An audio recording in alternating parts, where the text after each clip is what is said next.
नमस्कार विद्यार्थियों, स्वागत है आप सबका विद्या दर्शन पाठशाला के ऑनलाइन यूट्यूब मंच पर।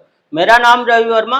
हम पढ़ रहे थे कक्षा 10वीं की विज्ञान, जिसमें हमने तीसरा अध्याय शुरू किया था, जिसका नाम है धातु एवं अधातु, मेटल एंड नॉन मेटल। इसकी हमने शुरुआत कर ली थी। इसमें हमने देख लिया था कि धातु आखिर होते क्या है, अधातु किसे कहते हैं, इसके अंतर्गत कौन कौन से उदाहरण हैं, इनके व भौतिक गुणधर्म के बारे में हमने संपूर्ण जानकारी इकट्ठा कर ली थी। हम पढ़ रहे थे अब धातु के रासायनिक गुणधर्म, जिसमें अब आता है हमारे पास में अपना टॉपिक जल के साथ में अभिक्रिया, धातुओं की जल के साथ में अभिक्रिया।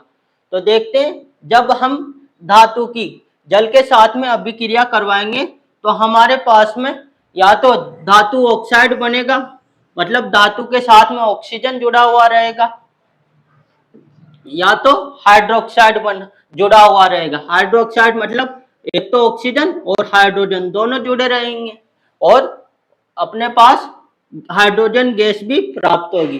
तो किस प्रकार से अभिक्रिया होगी, धातु और जल में मिलाएंगे तो या तो धातु ऑक्साइड बनेगा या हाइड्रोक्साइड बनेगा, और इसके अलावा हाइड्रोजन गैस का निर्माण होगा। वैसे ही अगर हम वापस धातु ऑक्साइड में जल को मिलाएंगे तो हमारे पास में हाइड्रोक्साइड का निर्माण होगा। उदाहरण के माध्यम से देख भी लेते हैं। जैसे ही यह हमारे पास में क्या है, सोडियम। सोडियम को जब हम जल में मिलाएंगे तो हमारे पास में क्या बनेगा, NaOH। NaOH इसको बोलते हैं सोडियम हाइड्रोक्साइड, सोडियम हाइड्रोक्साइड। और इसके अलावा हमारे पास में हाइड्रोजन गैस का निर्माण भी होगा। क्या है यह, हाइड्रोजन गैस। और यह अभिक्रिया बहुत ज्यादा उष्माक्षेपी अभिक्रिया रहती है, उष्माक्षेपी अभिक्रिया। जब हम यह अभिक्रिया करवाते हैं तो इसमें बहुत सावधानी रखनी पड़ती है, क्योंकि जब सोडियम को हम पानी के साथ में मिलाते हैं तो बहुत भारी मात्रा में उष्मा के रूप में ऊर्जा का उत्पन्न होता है, उष्मा निकलती है, जिससे हमें सावधानी भी रखनी पड़ती है। इसी वजह से हम सोडियम को केरोसिन में भी रखते हैं, ताकि वह ऑक्सीजन के साथ अभिक्रिया ना कर पाए। वैसे ही कैल्शियम में, अगला उदाहरण, कैल्शियम में जब हम जल मिलाएंगे तो हमारे पास में क्या बना, CaOH2। क्या बोलते हैं इसको, कैल्शियम हाइड्रोक्साइड, या चूने का पानी। चूने का पानी भी इसी को ही बोला था हमने।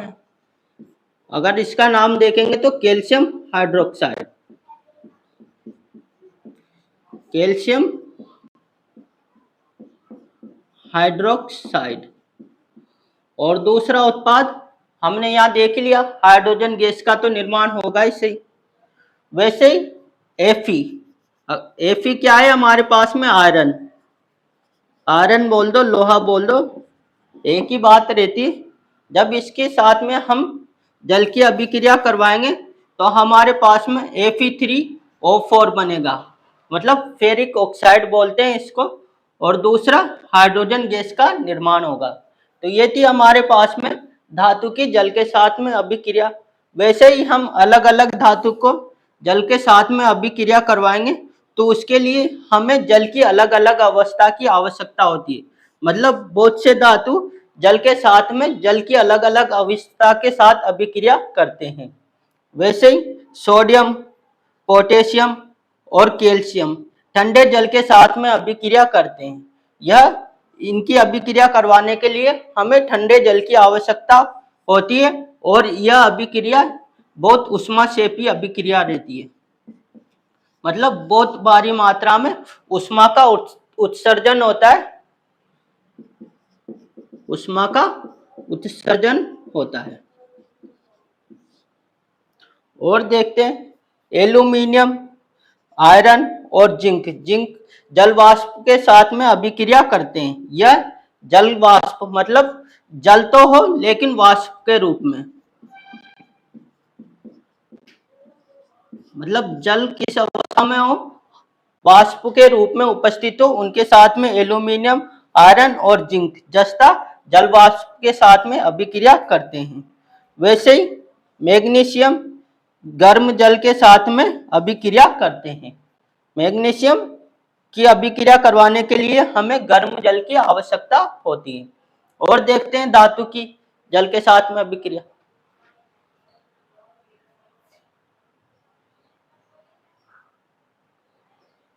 और देखते हैं धातु की जल के साथ में अभिक्रिया। कैल्शियम और मैग्नीशियम अभिक्रिया के दौरान जल की सतह पर आ जाते हैं। जब हम कैल्शियम और मैग्नीशियम के जल के साथ में अभिक्रिया करवाते हैं किसी पात्र में, तो यह उठकर क्या होते हैं, जल की सतह पर आ जाते हैं। क्यों आते हैं? क्योंकि इनके साथ में जो हाइड्रोजन गैस बनती है वह इनकी सतह पर चिपक जाती है और ऊपर उड़ जाती है। क्योंकि उत्पन्न हाइड्रोजन गैस के बुलबुले, जो हाइड्रोजन गैस के बुलबुले होते हैं वह इनकी सतह पर चिपक जाते हैं। वैसे ही सिल्वर, Au गोल्ड, गोल्ड होता है ये।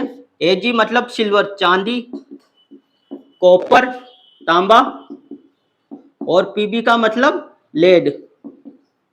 यह जल के साथ में अभिक्रिया नहीं करते हैं। इनको कितनी देर तक हम जल में डुबो कर रख दें या कैसे भी अभिक्रिया करवाएं, यह जल के साथ में कभी भी अभिक्रिया नहीं करेंगे। तो ये फैक्ट थे जल के साथ में धातुओं की अभिक्रिया करवाने के दौरान। इनको आप याद रखना, एग्जाम में पूछ लिए जाते हैं। और देखते हैं धातु के साथ में अम्ल की अभिक्रिया।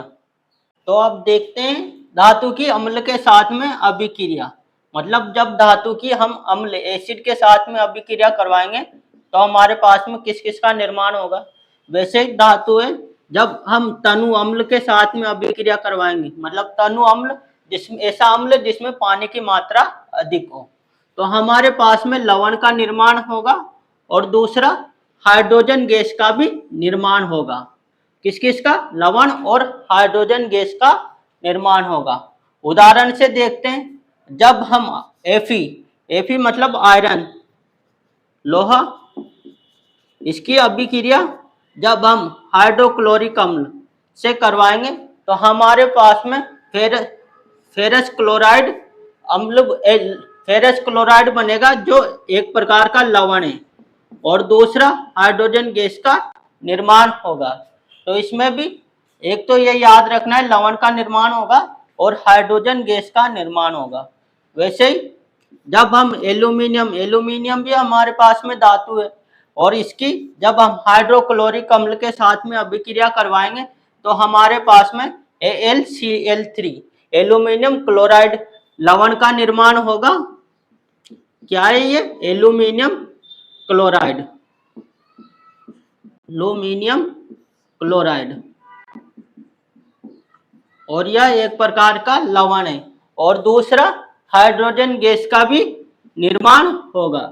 तो ये बात याद रखना, धातु की जब अम्ल के साथ में अभिक्रिया करवाएंगे तो लवण और हाइड्रोजन गैस का निर्माण होगा। और ये 2 और 6 यह हमने अभिक्रिया को संतुलित करने के लिए लगा रखे हैं। तो ये भी याद रखना, आपको आना भी चाहिए संतुलित करना। फिर अब देखते हैं धातुओं की अन्य धातु के लवणों के साथ में अभिक्रिया। मतलब जब एक धातु दूसरे धातु के लवण के साथ में अभिक्रिया करेंगे तो क्या होगा, देखते हैं। जब धातु A है हमारे पास में और यह लवण विलयन दूसरे लवण के साथ में, मतलब दूसरे धातु के लवण के साथ में अभिक्रिया करेगा, तो यहाँ पर हम देखेंगे कि लवण विलयन है, मतलब जो हमारे पास में धातु थी उसका लवण विलयन बन जाएगा और दूसरी धातु ऐसे कैसे आ जाएगी। तो मतलब ये पूरी अभिक्रिया को हम देख रहे हैं कि यह तो हमने विस्थापन अभिक्रिया के बारे में पढ़ा था। मतलब दूसरे धातु ने दूसरे धातु को विस्थापित कर दिया। मतलब यहाँ पर धातु B ने धातु A को विस्थापित कर दिया। विस्थापन अभिक्रिया, और इस अभिक्रिया को हमने पढ़ा था भी सही फर्स्ट चैप्टर में कि विस्थापन अभिक्रिया बोलते हैं। उदाहरण से देख लेते हैं। Fe क्या आया हमारे पास में? आयरन, लोहा, और यह क्या है? दूसरा धातु का लवण कॉपर सल्फेट। जब इनकी अभिक्रिया करवाएंगे कॉपर सल्फेट तो हमारे पास में क्या बना? FeSO4, यह क्या है? Ferrous sulphate, ferrous sulphate. इधर तो हमारे पास में क्या था? Copper sulphate. क्या किया? इस आयरन ने कॉपर को विस्थापित कर दिया। क्या हुआ? आयरन ने कॉपर को विस्थापित कर दिया और कॉपर हमारे पास में अलग ही आ गया। तो ये हमारे पास में क्यों हुआ? क्योंकि हम देखते हैं कि आयरन कॉपर से ज्यादा क्रियाशील है, अभिक्रियाशील है, क्योंकि कॉपर आयरन अधिक क्रियाशील है, अधिक क्रियाशील है। इस वजह से इसने आयरन ने कॉपर को विस्थापित कर दिया। वैसे ही एक और उदाहरण देखते हैं। जब हम कॉपर की फेरस सल्फेट के साथ में अभिक्रिया करवाते हैं तो यह यहाँ पर हम देखते हैं कि कॉपर आयरन को विस्थापित नहीं कर पा रहा है, क्योंकि मैंने पहले भी बता दिया यहाँ पर आयरन कॉपर से अधिक क्रियाशील है। इस वजह से यहाँ पर कोई अभिक्रिया नहीं होगी, ऐसी की ऐसी रहेगी। तो यह हमने कैसे डिसाइड किया कि कौन सी धातु अधिक क्रियाशील होती है? हमारे पास में इसके लिए सक्रियता श्रेणी दे रखी है। सक्रियता श्रेणी आपकी बुक में भी है, इसके बारे में देखते हैं अगली स्लाइड में, क्योंकि इसके माध्यम से हम पता लगा लेंगे कि कौन सी धातु अधिक क्रियाशील है और कौन सी धातु कम क्रियाशील है। तो देखते हैं अब सक्रियता श्रेणी। इसमें मैंने पहले ही बता दिया था, अधिक क्रियाशील धातु कम क्रियाशील धातु को विस्थापित कर देंगी। तो जानते हैं सक्रियता श्रेणी के बारे में।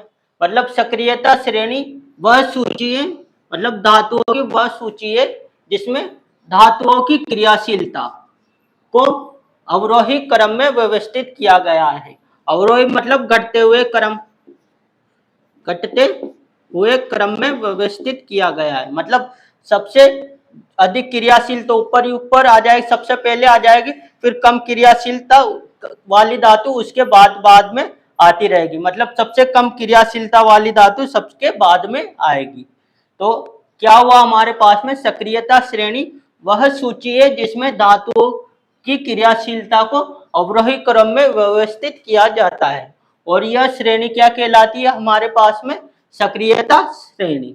तो जानते हैं इसमें सबसे अधिक क्रियाशील धातु आती है हमारे पास में पोटेशियम। पोटेशियम को इसलिए हमने सबसे ऊपर रखा गया है। फिर उसके बाद में Na, सोडियम, फिर उसके बाद में कैल्शियम, फिर मैग्नीशियम, फिर एल्यूमिनियम। मतलब इसका मतलब क्या हुआ?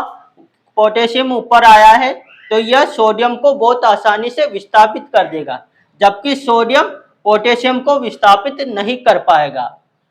फिर एल्यूमिनियम, फिर इसके बाद में हमारे पास में जिंक आ गया। जिंक के बाद में Fe आयरन, फिर Pb लेड, फिर हाइड्रोजन। हाइड्रोजन को भी हमने इस सक्रियता श्रेणी में रखा गया है। फिर उसके बाद में कॉपर, फिर मरकुरी, फिर Ag मतलब सिल्वर चांदी, और फिर Au गोल्ड। जिसमें हम देखते हैं अधिक क्रियाशीलता वाले धातु हमारे पास में कौन कौन से आ गए? एक तो आ गया पोटेशियम, सोडियम, कैल्शियम और मैग्नीशियम।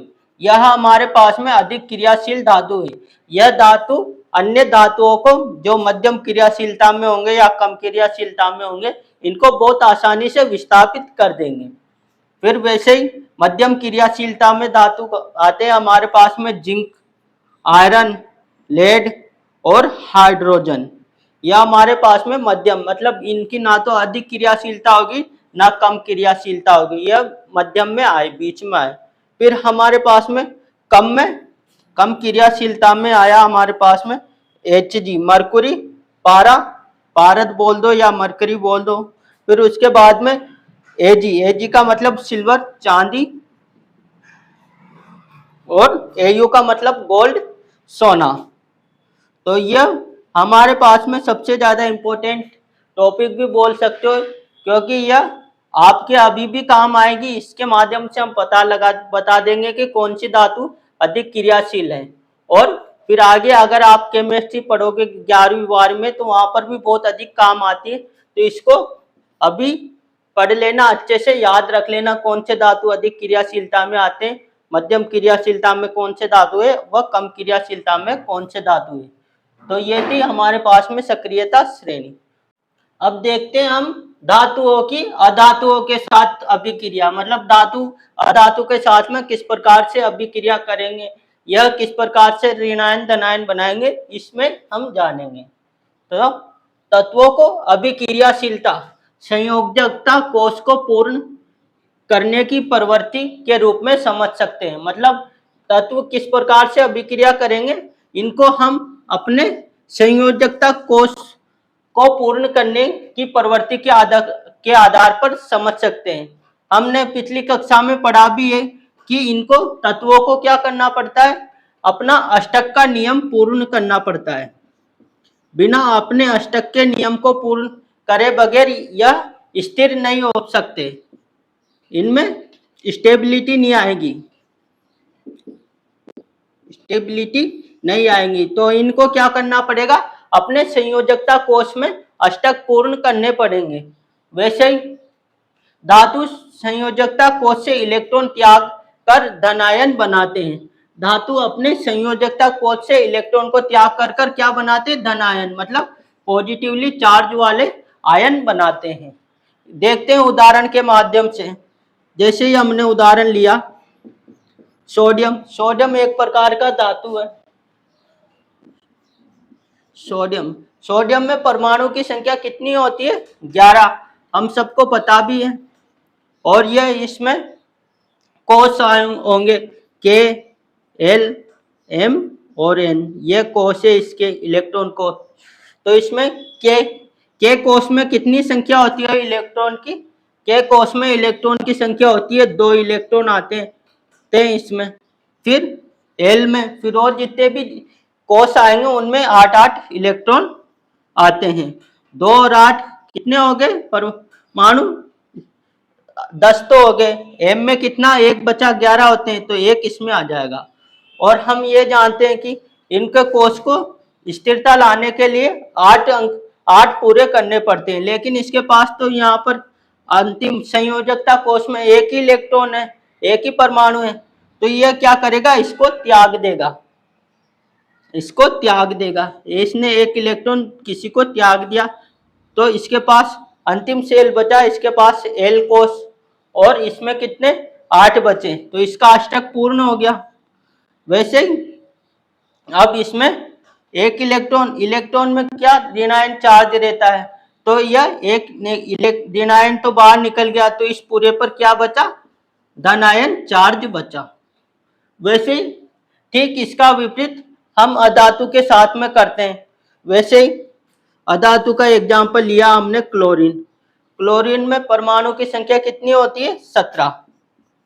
वैसे ही इनको कोष इलेक्ट्रॉन, इनको कोष में जमाओ, तो के, एल, एम और एन, यह हमारे पास में कोष आ गए।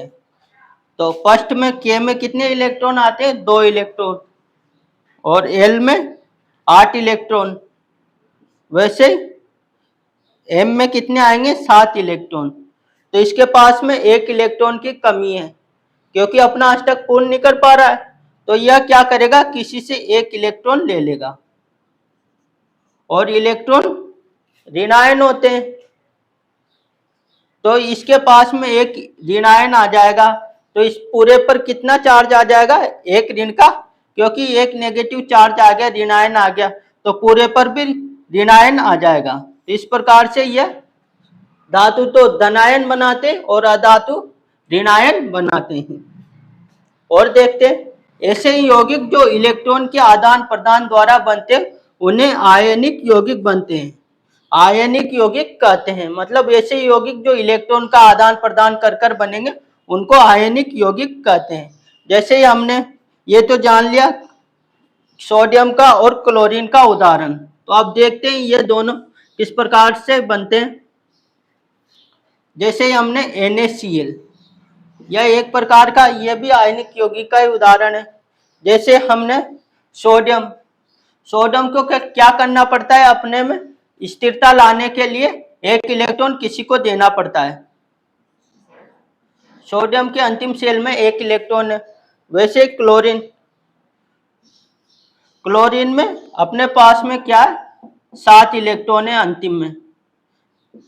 तो यह क्या करेगा, सोडियम इस क्लोरीन को अपना एक इलेक्ट्रॉन दे देगा। तो ये दोनों आपस में क्या संबंध बना लिया, आयनिक यौगिक बन गए और आयनिक बॉन्ड बना लिया, बंध बना लिया। तो इस प्रकार से हम ये भी जान चुके कि NaCl का निर्माण होता है, इस प्रकार से ही होता है और इसी को आयनिक यौगिक बोलते हैं। वैसे ही और देखते हैं, धातु व अधातु अभिक्रिया से आयनिक यौगिक बनाते हैं। तो ये था हमारे पास में धातु अधातु मतलब आयनिक यौगिक बनाते हैं। तो ये बात हमको याद रखनी है और किस प्रकार से, अपने इलेक्ट्रॉन को या तो त्याग कर कर बनाएंगे या ग्रहण कर कर बनाएंगे। अब देखते हैं आयनिक यौगिक के गुणधर्म। इसमें सबसे पहले अपने पास भौतिक प्रकृति, यह ठोस होते हैं व कठोर होते हैं और भांगुर होते हैं। भांगुर मतलब ठोस व कठोर तो होते हैं, लेकिन जब इनको ऊपर कोई हथौड़ी से तोड़ा जाएगा तो बहुत जल्दी टूट जाएंगे, बिखर जाएंगे।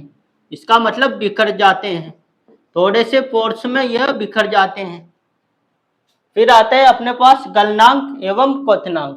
गलनांक मतलब इनको गलाने के लिए और क्वथनांक मतलब उबालने के लिए, बॉइलिंग पॉइंट या उबालना के लिए हमें अधिक ताप की आवश्यकता होती है। तो हम कह सकते हैं गलनांक एवं गलनांक मतलब गलाना और क्वथनांक मतलब उबालने के लिए अधिक ताप की आवश्यकता होती है। तो इनका गलनांक व क्वथनांक अधिक होता है। घुलनशीलता, यह आयनिक यौगिक जल में तो घुलनशील होते हैं, परंतु पेट्रोल और केरोसिन में अघुलनशील होते हैं। विद्युत की चालकता, आयनिक यौगिक जलीय विलयन और गलित रूप में विद्युत का चालन करते हैं। जब हम मतलब आयनिक यौगिक जब जल में मिले हुए रहेंगे, जलीय विलयन रहेगा और गलित रूप में या गली द्रव अवस्था में रहेंगे तो इनमें विद्युत का चालन होगा। लेकिन जब यह ठोस अवस्था में होते हैं तो इनमें विद्युत का चालन नहीं करते हैं। तो ये बात भी याद रखना, ठोस अवस्था में इनमें विद्युत का चालन नहीं होता है। तो ये थे हमारे पास में आयनिक यौगिक के गुणधर्म। अब आज की क्लास यहीं समाप्त करते हैं। अगली कक्षा में हम जानेंगे कि धातुओं का शुद्ध किस प्रकार से करते हैं, धात्विकी किसे कहते हैं, इनके बारे में जानेंगे। आपको हमारी कक्षा अच्छी लगी हो तो चैनल को लाइक शेयर व सब्सक्राइब करें। इस कक्षा को अपने ज़्यादा से ज़्यादा साथियों तक पहुँचाएं। धन्यवाद।